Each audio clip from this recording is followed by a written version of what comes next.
Shameless people on my 600-pound life. Perfect storm of dysfunction is coming. I'm in a lot of pain. I can really use some pain medicine.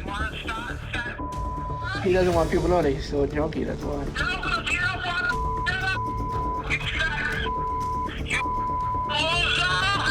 Goodbye, John.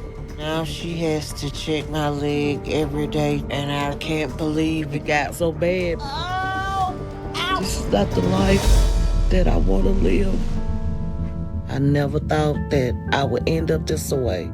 Lisa Fleming's 2018 appearance on a reality TV show left an indelible mark on audiences, not for the inspiring weight loss journey typically showcased on such programs, but for the sheer outrage stemming from her stubborn and shameless behavior. And if my mom doesn't get her way, everybody has to pay.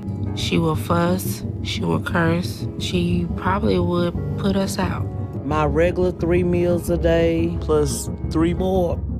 I'm eating. I'm happy. Since I can't get out like I want to, I eat more. The beginning of Lisa's struggles can be traced back to a traumatic incident that haunted her, witnessing her brother's murder. This profound trauma seemed to act as a catalyst for her descent into obesity and emotional turmoil, laying the foundation for a challenging and unconventional weight loss journey. I was over 500 pounds. One day, I tried to get up and go to the bathroom. I couldn't make it, and I physically couldn't get myself up anymore. That's the moment I realized I was stuck in this bed. Viewers were shocked by disturbing scenes fueling controversy around Lisa's story. A particularly unsettling moment occurred when her daughter found maggots in the folds of her skin. This visceral image resonated with audiences, making Lisa's episode challenging to watch. Her defiance continued as she engaged in unhealthy habits, like eating Fruit Loops in bed, rejecting the prescribed weight loss regimen, adding to the intense viewing experience. Now she has to check my leg every day, and I can't believe it got so bad. This is not the life that I want to live. I never thought that I would end up this way. Paramedics with a wheelchair hinted at a turning point, but Lisa's obstinacy persisted. In the face of medical intervention, she even kept a bowl of ice cream as a reward for her boyfriend's favors. Tensions rose as Dr. Now, the weight loss expert, dismissed her complaints, prompting a suicide threat. Despite fan outcry and hope for transformation, Lisa's misbehavior resulted in the denial of her weight loss progression. But we are going to start by being optimistic with her. What we can accomplish to get her life turned around. How she's acting is not a bad sign of things to come. I'm fine. It's just I've been... Squeezed in so long? Yeah, All right. Yeah, you're good. I'm hurting so bad. In the aftermath, Lisa Fleming's story stands as a cautionary tale illustrating the intricate interplay between trauma, stubbornness, and the tumultuous pursuit of change. The outrage sparked by her episode echoes the broader societal conversation about the complexities surrounding mental and physical health, shedding light on the challenges individuals face when thrust into the unforgiving realm of reality television. Weight loss surgery as an emergency option is not even possible with her right now because her body is in such shape she would not have it. Medical transport will come and get you and will take you home. I wish you the best. Gotcha. Tiffany's journey is a touching narrative of struggle, self-awareness, and obviously shamelessness. At a staggering weight of at least 650 pounds, Tiffany is confronting the reality that her current lifestyle is endangering not only her health, but also her dreams of a family. Immersed in a routine of video games and sedentary habits, she recognizes the impending threat to her relationship with Aaron. My boyfriend Aaron has to help me with at least getting up and starting my day. Once I can get going, I'm still able to manage, but just barely. You ready? Yeah. 1, 2. Thank you. All right, I'm gonna head to work. Look at you. The whole weight of my body just pulls down on me. Tiffany acknowledges the need for change, but grapples with the daunting prospect of giving up the very thing that provides comfort: food. As Tiffany and Aaron embark on a pivotal journey to Houston to meet Dr. Now, the renowned weight loss specialist, the gravity of the situation becomes palpable. Thankfully, we don't have bags to get since we took our only luggage with us on the plane. So we can just go get a cab and get to the hotel and I can rest. And get something to eat because I'm starving. The only worry I have now is what kind of vehicle they have with the cabs. And if I'm gonna be able to find one that I can fit in. Okay, do I need to close to the curb? Oh no, you're fine. Tiffany, facing her first plane ride and unknown expectations, is aware that this moment marks a potential turning point in her life.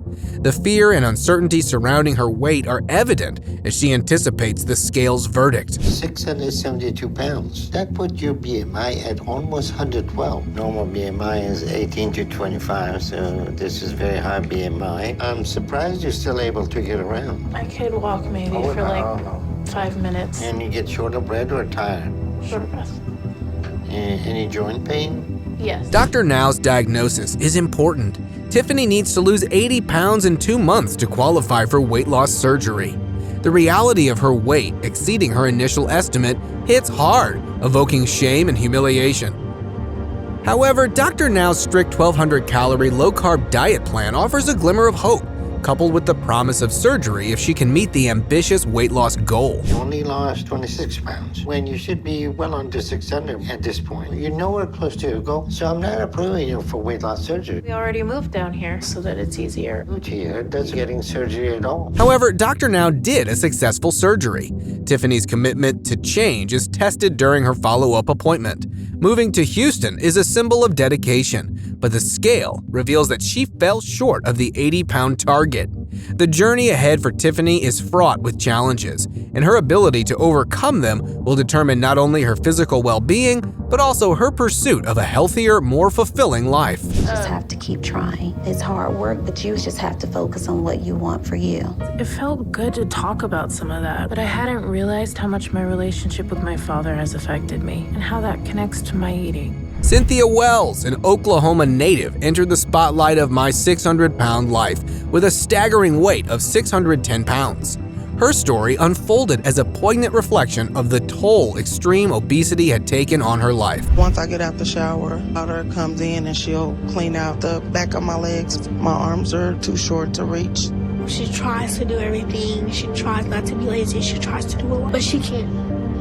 You cry a lot. She is a 40-year-old woman in an 11-year-old's body. It is embarrassing for her to see me like this. Cynthia candidly shared that after giving birth to her youngest child, she found herself gaining an alarming 480 pounds. In the process of caring for her children, she inadvertently neglected her own well-being, leading to a state of immobility and exhaustion, even with the simplest of tasks. Life is still dedicated to raising my other children. I'm getting to a point where I can't physically do that anymore. It scares me. Free is 16, Robert is 13, Kai is 11, George 10, and Shaquille is 7. Good morning. In a revealing confession, Cynthia disclosed that her 11-year-old daughter assumed the role of caretaker, managing her folds of fat like a much older woman would. This glimpse into her daily life painted a stark picture of the challenges Cynthia faced, illustrating the profound impact of her weight on her ability to function independently. Because of my weight, we have adjusted as much as we can to make this work, but it's progressively getting worse. I'm existing, I'm not living. See my mom hurting a lot, it makes me feel bad. It's really heartbreaking, sad. Cynthia Wells became known as one of the most bullheaded and controversial stars of My 600-Pound Life. Her rigidity and denial about her eating habits became points of contention throughout her journey on the show.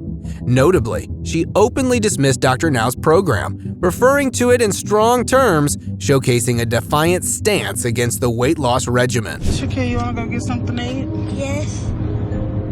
I think there has to be a reasonable balance between it all. So I don't think every meal has to be the best choice. I need a large Philly sandwich, a large order of potato cakes, and a large order of curly fries. Cynthia Wells' story illuminates the intricate challenges individuals with extreme obesity endure. Her journey, characterized by denial and resistance to change, highlights the complexities of weight loss, especially when faced with a mindset resistant to intervention. As she returned to Oklahoma City, the unresolved struggles and controversial nature of her story lingered, offering viewers insight into the challenging path of transformation on My 600-Pound Life. And run the risk of her life in circumstances controlling her again. This surgery will help to prevent her from turning to food. She doesn't deal with some of her deeper issues. It's only a matter of time before she turns back to it. Mercedes Cephas's journey unfolded on the reality television show with a heartbreaking narrative rooted in a traumatic past. At the tender age of 11, Mercedes endured a harrowing assault at the hands of her own father, a perpetrator who had also subjected her siblings to abuse. Coping with the weight of this trauma, Mercedes turned to food as a solace, initiating a struggle with obesity that would be explored on the show. I have 2 young kids that I have to take care of. So my friend Terry comes over and gets them, takes them to school. So with everyone gone, I have to have a care assistant, Brittany, come over to help me use the restroom and get cleaned up. Mercedes, a mother, leaned on her children for vital support, creating a unique bond crucial in navigating challenges as a morbidly obese person. Despite shedding an impressive 81 pounds in the early stages of her journey, Dr. Now, the renowned weight loss specialist, remains unimpressed, suggesting her achievement fell short of expectations. Mercedes, don't play this game with me. Pretend it's not your fault. Give me a straight, honest answer. What do you eat in a regular day? I don't eat breakfast. Maybe around. Despite the initial progress, Mercedes faced setbacks as she began to regain the weight she had worked so hard to lose. It became evident that she wasn't adhering to Dr. Now's prescribed instructions, raising concerns about her commitment to the weight loss journey. In a surprising turn, Mercedes asserted that her struggle wasn't rooted in overeating, but rather in the quality of the food she consumed. You ready to eat? I was worried it would wear me out too quickly if I was up too much, but it's been nice. And I know the kids enjoy having me around them more. And my plan is to keep working hard like this for the next 2 months to make as much progress as I can, then go back to Dr. Now and what I'm able to do now, and finally get my approval for weight loss surgery. The complexities of Mercedes Cephas's story shed light on the intricate relationship between trauma, coping mechanisms, and the challenges of following a weight loss regimen. As the audience watched her tumultuous journey unfold, it became clear that the path to transformation is not only physical, but also deeply intertwined with one's ability to navigate and overcome the emotional scars of the past. Thank you for helping me through this hard time. I would like to say I'm sorry for taking your freedom away. I don't want you taking care of me. That's my job, not yours. I just want you to be a kid and enjoy your life. In the riveting saga of the Asanti brothers on My 600-Pound Life, Stephen Asanti emerged as the most scandalous star, overshadowing the struggles of his sibling Justin. United by blood but divided by a tumultuous relationship, Stephen's behavior towards Justin was far from brotherly, marked by rudeness and shamelessness. He doesn't want people to know that he's still a junkie, that's why.